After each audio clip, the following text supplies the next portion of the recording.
مراكش من المدن المغربية اللي كتعرف كثافة سكانية كبيرة، إضافة للزوار اللي كيجيو ليه من داخل وخارج المغرب، وهذا الشيء اللي كيخلق ضغط مروري كبير، خصوصا في المناطق القريبة من المدينة القديمة بحال ساحة جمال الفنا والكتبية. والأحياء المجاورة عبارة عن شوارع وأزقة ضيقة غير مهيئة باش تستقبل العدد الكبير ديال السيارات اللي كتجي للمكان، ومع تزايد ركن السيارات بشكل عشوائي والازدحام والفوضى المرورية، ولى من الضروري التفكير في حل عملي وعصري باش يخفف الضغط على وسط المدينة. ومن هنا بان مشروع مرآة بعرصة المعاش في محاولة لحل مشاكل ركن السيارات وتنظيم حركة السير وتخفيف الضغط المروري.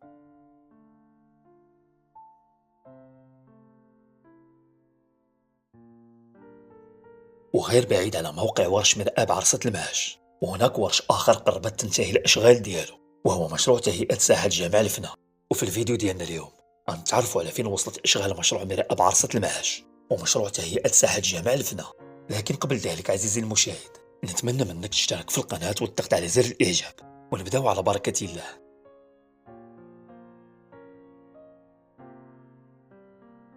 مشروع مرآة بعرصة المعاش ماشي غير مشروع يوفر أماكن ركن السيارات فقط، بل هو جزء من رؤية أوسع كيهدف لتخفيف الضغط المروري وسط المدينة القديمة وتحسين انسيابية التنقل.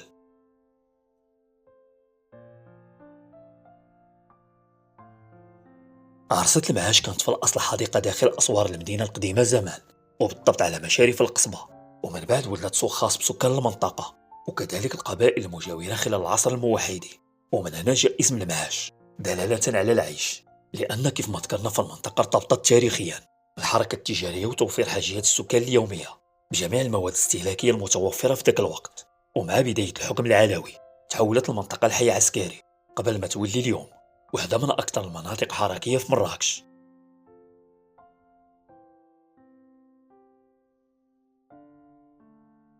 مرآب السيارات المعاش غيكون إضافة نوعية للبنية التحتية في مراكش، خصوصا في منطقة كتعرف كثافة كبيرة في حركة السير إلا من طرف السكان المحليين أو الزوار. فالموقع الاستراتيجي لعرصة المعاش كيخليه نقطة تقاطع مهمة كتجمع فيها الأنشطة التجارية والخدماتية والسياحية.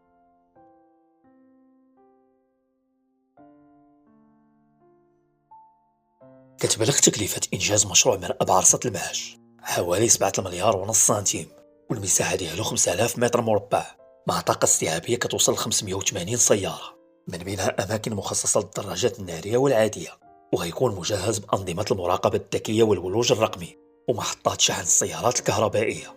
وتم البناء ديالو من طابقين بهدف استغلال المساحة بشكل أكبر، خاصة أنه جا في منطقة كتستقبل يوميا آلاف السيارات.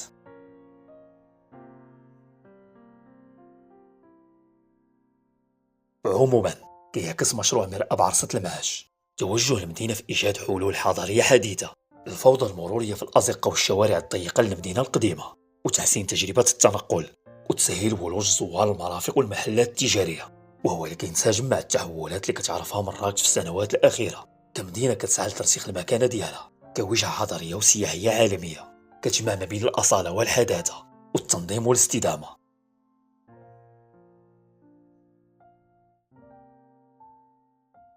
في نفس الوقت اللي كيتواصل فيه إنجاز مرآب عرصة المعاش كتعرف ساحة جمال الفنا حتى هي آخر مراحل عملية التهيئة ديالها.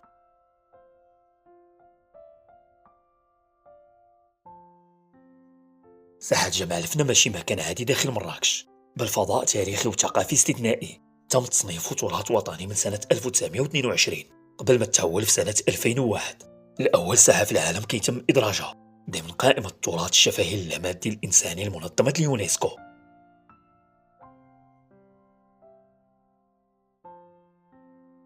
شملت عملية تهيئة ساحة جمال الفنا تجديد الأرضية والإنارة وشبكات الصرف الصحي، وكذلك غتشمل تنظيم الفضاءات التجارية والحلقات الشعبية بهدف الحفاظ على القيمة التاريخية ديال الساحة، وفي نفس الوقت تنظيم صورة أكثر تنظيم وحداثة كتليق بمكانتها العالمية.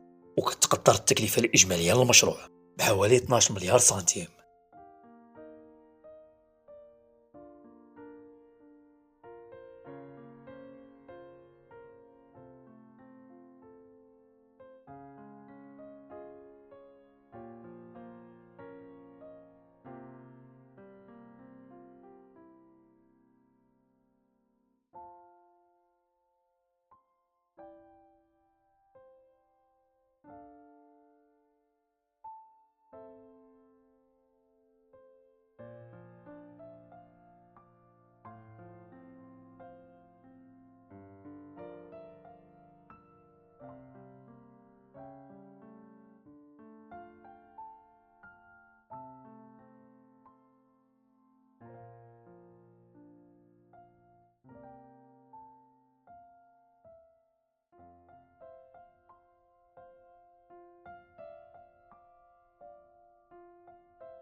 وفي الأخير كنتمنى إلا عجبكم الفيديو تشتركوا في القناة وتضغطوا على زر الإعجاب، وتحياتي لكم كاملين.